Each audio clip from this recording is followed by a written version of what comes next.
आज अंतर्राष्ट्रीय योग दिवस है। योग दिवस की इस पावन बेला में बहे अहिंसा शांति प्रेम की छल छल धारा, बहे अहिंसा शांति प्रेम की छल छल धारा। शांत स्वच्छ शीतल हो तन मन, शांत स्वच्छ शीतल हो तन मन। मिटे अंतर जगत और बहिर्जगत का कलमल सारा, मिटे अंतर जगत और बहिर्जगत का कलमल सारा। भारत की यह प्राचीन योग विद्या, जिसे ऋषियों ने, मुनियों ने, सत्य शोधक योगियों ने हिमालय की प्राकृतिक अपार उस संपदा के बीच में रह करके, गुफाओं में कंदराओं में रह करके अपने इस शरीर को ही प्रयोगशाला बना करके पूरी मानवता के कल्याण के लिए, मानवता के स्वास्थ्य के लिए, मानवता के संपूर्ण जीवन विकास के लिए इसकी खोज की है। इसका किसी भी एक धर्म, संप्रदाय या मजहब से लेना देना नहीं। ये जीवन जीने की कला है, जीवन जीने की एक शुद्ध शैली है, जिसे मानवता अपना करके पूरी तरह से शारीरिक स्वास्थ्य रह सकती है, अपनी मानसिक शक्तियों का विकास कर सकती है, शारीरिक शक्तियों का विकास कर सकती है और आत्मशुद्धि के साथ साथ आत्मशक्तियों का विकास कर सकती है। इसलिए इसमें किसी को भी संदेह नहीं होना चाहिए कि इसका किसी धर्म से, किसी संप्रदाय से या किसी विशेष जाति से लेना देना है।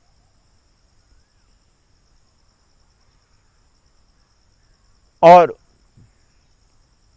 आधुनिक विज्ञान, मनोवैज्ञानिक और डॉक्टर भी इस चीज को स्वीकार करने लगे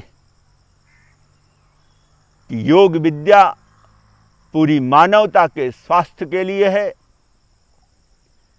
मानवता के उत्थान के लिए है, मानवता के संपूर्ण जीवन विकास के लिए। महर्षि पतंजलि ने भी बहुत ही सुंदर मनोवैज्ञानिक ढंग से अष्टांग योग के बारे में बताया, जिसमें यम को जैन धर्म में 5 महाविरत या पंच अणुविरत भी कहते, जिसमें सत्य है, अहिंसा है, आचौर्य है, ब्रह्मचार्य है और अपरिग्रह। यम के पालन से स्वास्थ्य समाज का निर्माण होता है। नियम के पालन से व्यक्ति धार्मिक बनता है। आसनों के अभ्यास से शारीरिक स्वास्थ्य प्रदान होता है, शारीरिक स्वास्थ्य हमें लाभ होता है, शारीरिक स्वास्थ्य की प्राप्ति होती है और शारीरिक शक्तियों का विकास होता है। प्राणायाम से हमारे प्राण की शुद्धि होती है, जीवन शक्ति का विकास होता है और उसके साथ साथ प्राणायाम के जो 4 प्रकार हैं, पूरक, कुंभक, रेचक और शून्यक, बाह्य कुंभक, इनके अलग अलग फायदे।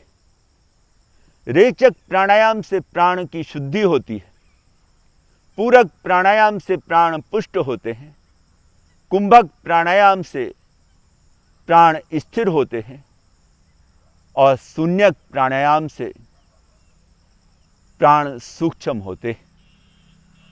और जैन धर्म में 10 प्रकार के प्राण बताए गए। उन प्राणों की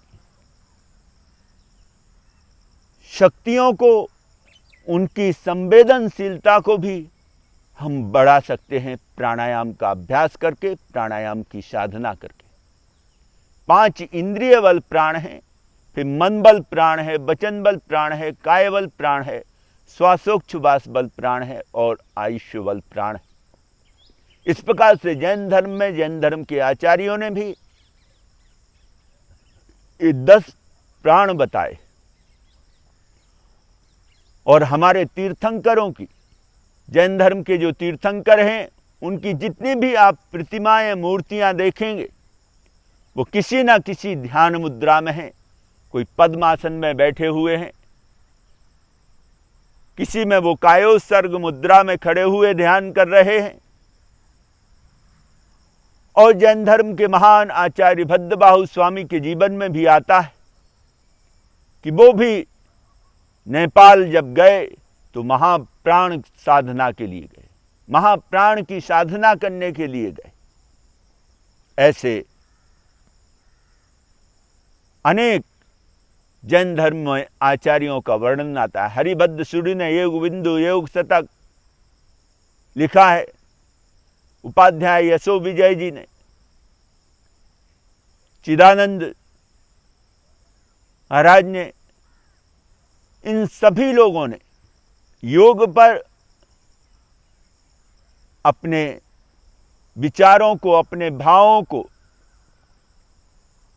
और भारत की वह योग अध्यात्म की विद्या को लिपिबद्ध किया है।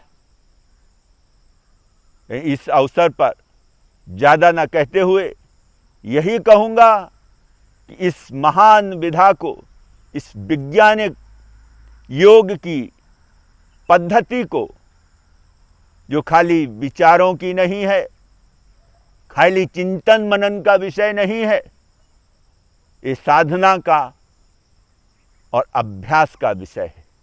तो सभी लोगों को इसका अभ्यास करना चाहिए, इसकी साधना करनी चाहिए, इसे अपने जीवन का अंग बनाना चाहिए। तभी हम शारीरिक रूप से, मानसिक रूप से स्वस्थ रह सकते हैं और अपने जीवन का संपूर्ण विकास कर सकते हैं, स्वस्थ रहते हुए, समृद्ध रहते हुए और अपने लक्ष्य की प्राप्ति कर सकते हैं। इन्हीं मंगल भावनाओं के साथ में पुनः सभी को अंतर्राष्ट्रीय योग दिवस की हार्दिक शुभकामनाएं, बधाई एवं स्वास्थ्य और योग को अपने जीवन का अंग बनाने के लिए सभी से आग्रह। ओम अरहम, ओम शांति, ओम शांति शांति।